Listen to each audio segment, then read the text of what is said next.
오늘은 누가 우리를 위하여 갈꼬라는 제목으로 함께 말씀을 나누고자 합니다. 이사야 6장은 하나님께서 이사야를 부르시고 이사야가 해야 할 역할, 즉 사명을 맡기시는 장면입니다. 오늘 말씀을 통해 우리를 부르시는 하나님은 어떠한 분이신지, 그리고 우리는 그 부르심에 어떻게 반응해야 하는지 함께 깨닫는 저와 성도님들 되시기를 주님의 이름으로 바라겠습니다. 첫 번째로, 우리를 부르시는 하나님은 어떠한 분이십니까? 먼저 하나님은 우리를 다스리시는 왕이십니다. 함께 읽지는 않았지만 우리 본문 이사야 6장 1절 말씀에 보시면, 우시야 왕이 죽던 해에 내가 본즉 주께서 높이 들린 보좌에 앉으셨는데 그의 옷자락은 성전에 가득하였다고 말씀합니다. 오늘 본문의 배경이 되는 시기는 남유다의 10번째 왕이었던 우시야가 죽었던 그 해입니다. BC 739년경입니다. 이사야 선지자는 지금 무엇을 보았다고 말합니까? 주께서 높이 들린 보좌에 앉으시고 그 옷자락이 성전에 가득한 것을 보았다고 말씀합니다. 주께서 높이 들린 보좌에 앉으셨다라는 것은 이 세상의 그 어느 누구도 비교할 수 없는 가장 높으신 왕임을 나타냅니다. 하나님께서 온 세상 만물을 다스리고 통치하시는 왕이심을 보여줍니다. 또 이 앉으셨다라는 말은 이 하나님의 통치가 잠깐 있다 없어지는 것이 아니라 하나님의 다스림은 영원하다는 것을 알려줍니다.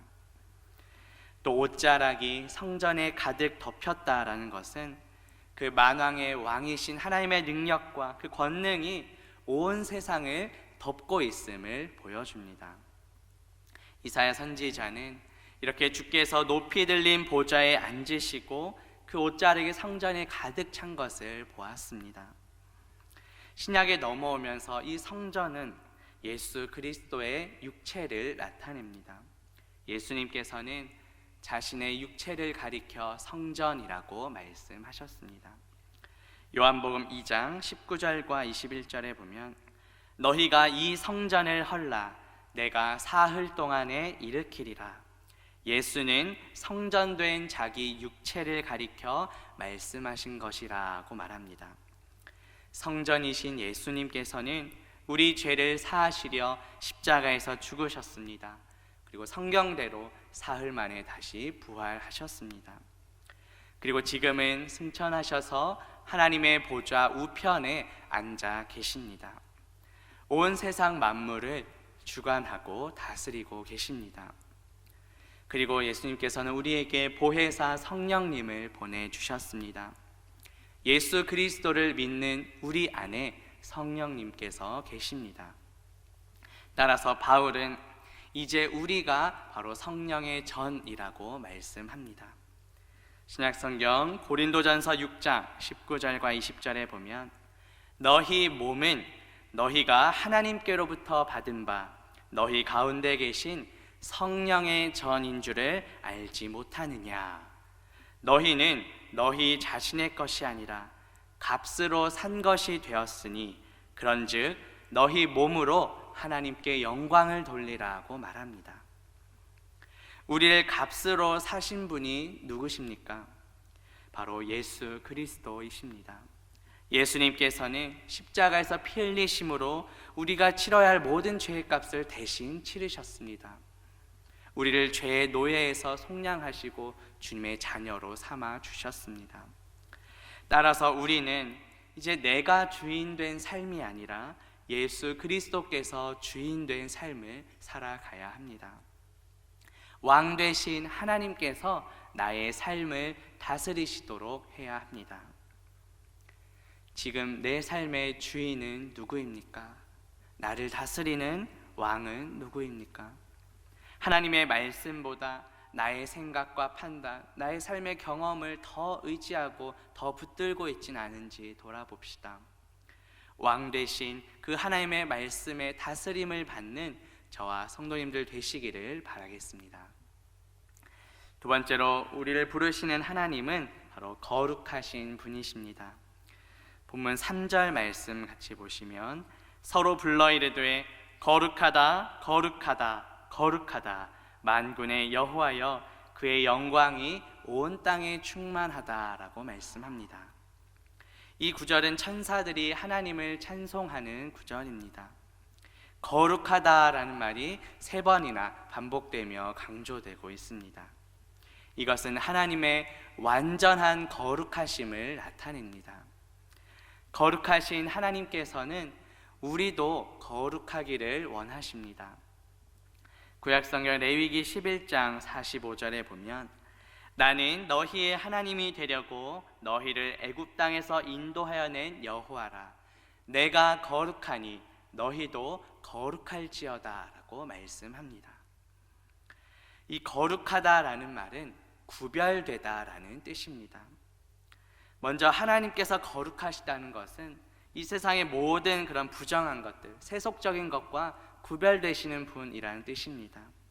모든 피조물과 구별되신 창조주이심을 보여줍니다.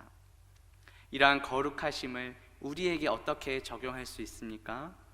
비록 우리가 이 세상에 발을 디디며 살아가지만 우리는 이 세상과는 구별된 삶을 살아가야 합니다.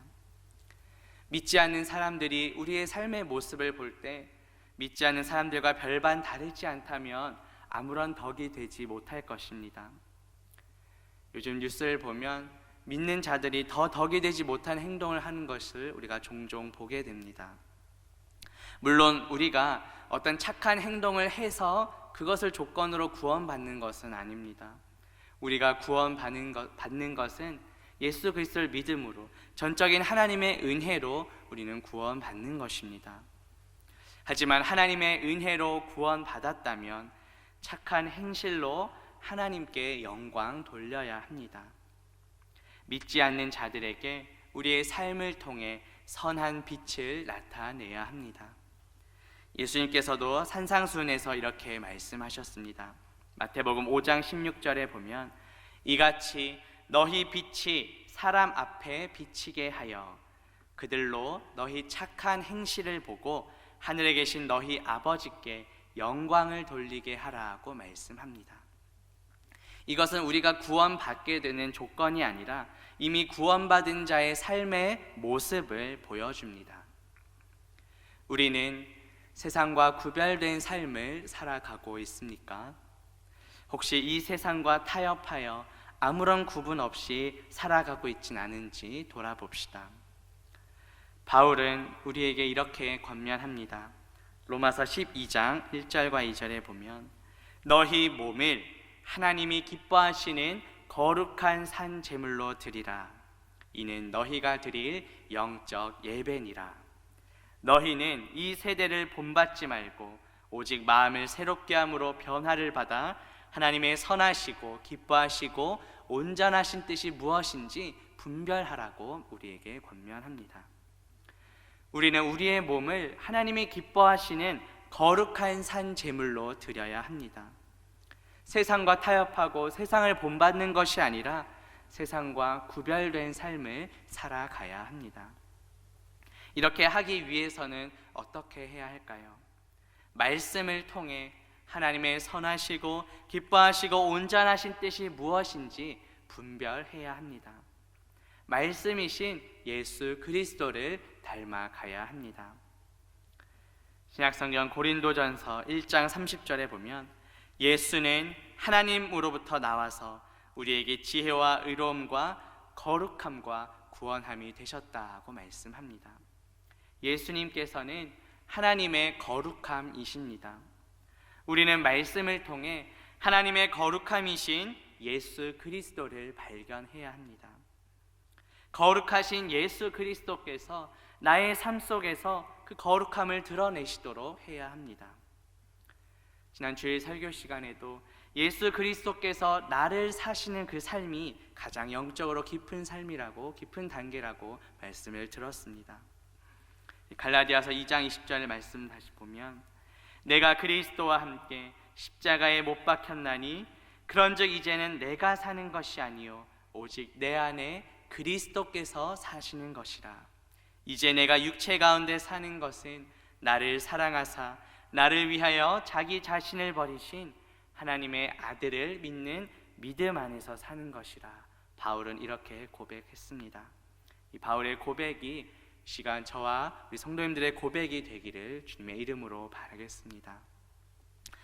세 번째로, 우리를 부르시는 하나님은 우리의 죄를 사해 주시는 분이십니다. 오늘 본문 7절 말씀 보시면, 그것을 내 입술에 대며 이르되 보라, 이것이 내 입에 닿았으니 내 악이 제하여졌고 내 죄가 사하여졌느니라고 말씀합니다. 이 제하여졌다라는 말은 죄악으로부터 완전하게 정결하게 되었음을 나타냅니다. 또 사하여졌다라는 말은 이 죄를 덮어서 가리다라는 말입니다. 하나님께서는 이사야 선지자를 부르시고 이사야의 죄를 깨끗하게 하셨습니다. 그의 입술을 정결하게 하시고 담대하게 하나님의 말씀을 전할 수 있도록 하셨습니다. 마찬가지로 예수 그리스도께서도 우리의 모든 죄를 깨끗이 씻어 주셨습니다. 십자가에서 피 흘려 죽으심으로 우리의 모든 죄와 허물을 덮어서 가려 주셨습니다. 하나님께서는 예수 그리스도께서 이루신 그 의로움을 보시고 우리의 죄를 더 이상 보지 않으시며 우리를 의롭다고 여겨 주십니다. 이렇게 우리의 죄를 덮으시고 가리시며 사해 주신 그 은혜에 감사하는 저와 성도님들 되시기를 바라겠습니다. 그렇다면 이제 우리를 부르시는 그 부르심에 우리가 어떻게 반응해야 할까요? 먼저는 우리가 하나님의 영광을 찬양해야 합니다.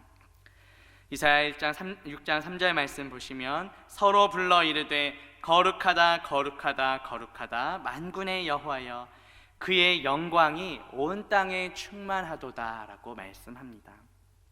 앞서도 이 구절은 천사들이 하나님을 찬송하는 내용이라고 말씀드렸습니다. 천사들은 여호와의 영광이 온 땅에 충만하다고 노래합니다.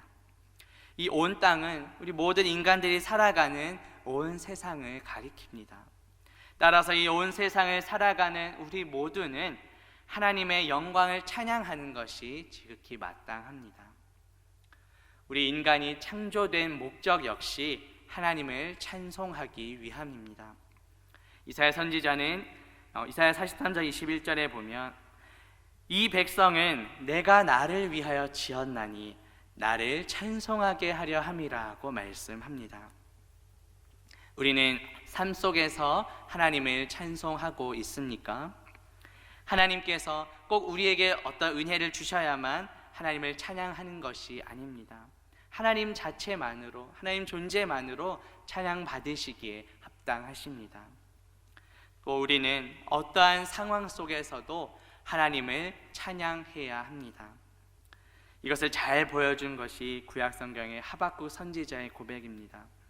하박국 3장 17절에서 18절 말씀을 보면, 비록 무화과 나무가 무성하지 못하며 포도나무에 열매가 없으며 감람나무에 소출이 없으며 밭에 먹을 것이 없으며 우리의 양이 없으며 외양간에 소가 없을지라도 나는 여호와로 말미암아 즐거워하며 나의 구원의 하나님으로 말미암아 기뻐하겠다. 하박국 선지자는 이렇게 고백했습니다.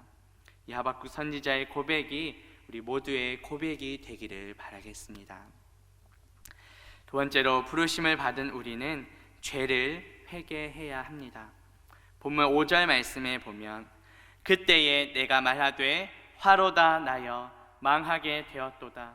나는 입술이 부정한 사람이요 나는 입술이 부정한 백성 중에 거주하면서 만군의 여호와이신 왕을 배웠다고 이사야 선지자는 고백합니다. 이사야는 자신의 입술이 부정하다고 고백합니다. 이 입술은 우리의 마음의 표현을 가리킵니다. 따라서 입술이 부정하다는 것은 곧 마음이 부정하다는 것을 보여줍니다. 예수님께서도 이 바리새인과 서기관들이 그 외식하는 것을 지적하면서 이사야 말씀을 인용하셨습니다. 이 백성이 입술로는 나를 공경하되 마음은 멀다고 말씀하셨습니다. 그리고 이어서 하신 말씀이, 입으로 들어가는 것이 사람을 더럽게 하는 것이 아니라 그 입에서 나오는 것이 사람을 더럽게 한다고 말씀하셨습니다.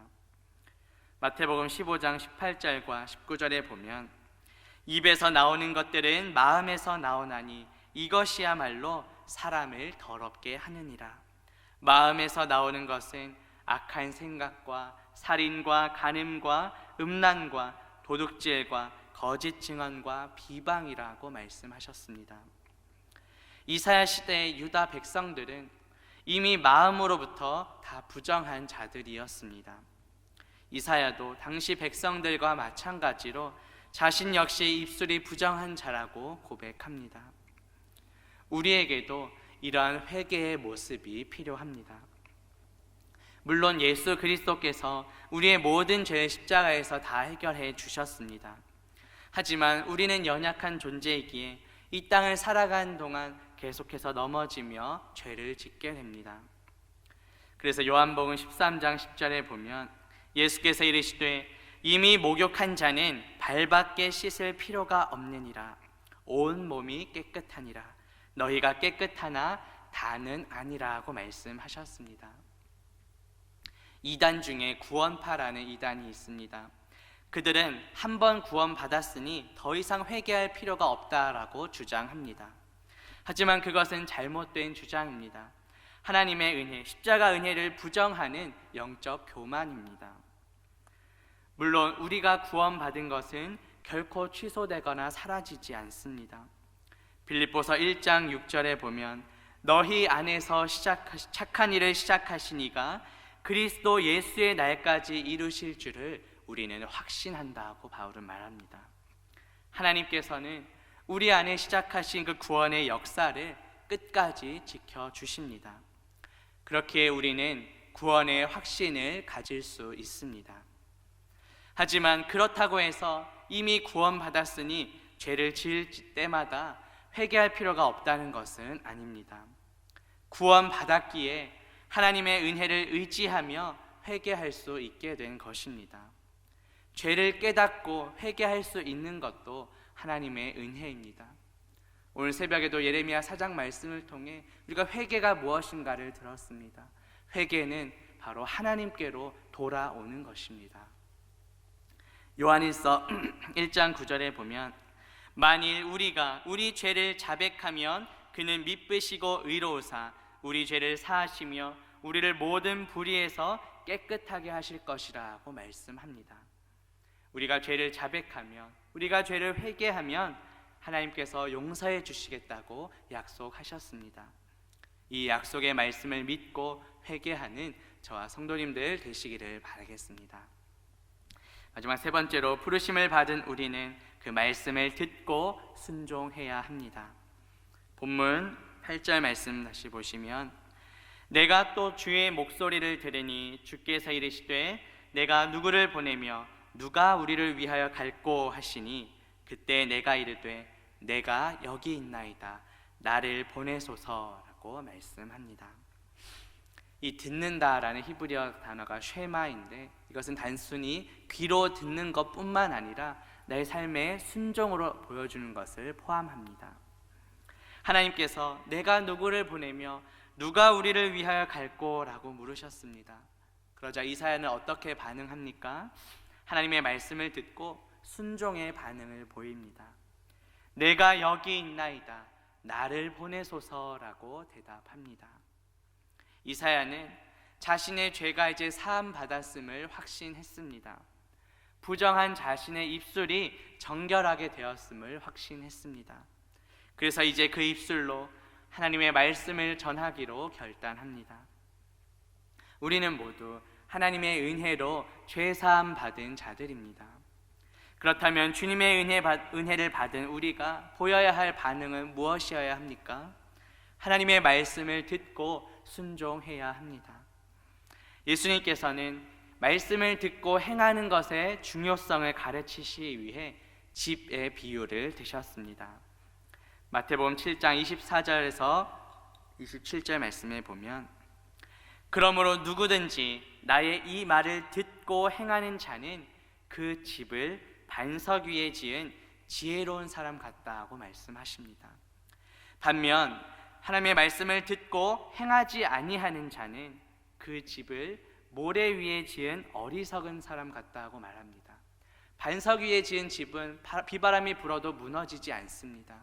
하지만 모래 위에 지은 집은 연약하여서 비바람이 불 때 쉽게 무너집니다. 우리는 어느 곳 위에 집을 짓고 있습니까? 금방 무너져 버리는 모래 위가 아니라 말씀의 반석 위에 집을 짓는 자들이 되길 원합니다. 하나님께서 부르실 때, 하나님께서 말씀하실 때 듣고 행하는 저와 성도님들 되시기를 바라겠습니다. 이제 말씀을 맺으려 합니다. 오늘 말씀을 통해 우리를 부르시는 하나님은 어떠한 분이신지, 또 우리는 그 부르심에 어떻게 반응해야 하는지 살펴보았습니다. 하나님께서는 우리를 다스리시는 왕이시며 거룩하신 분이시며 죄를 사하시는 분이십니다.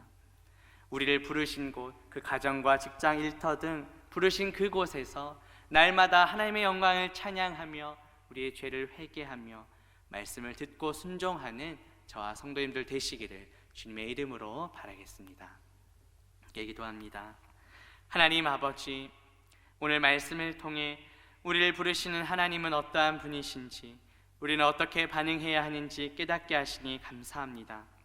하나님은 우리를 다스리시는 왕이시며 거룩하시며 죄를 사하시는 분이십니다.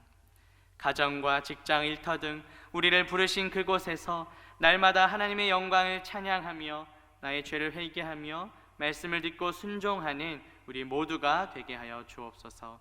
감사드리며 예수 그리스도의 이름으로 기도합니다. 아멘.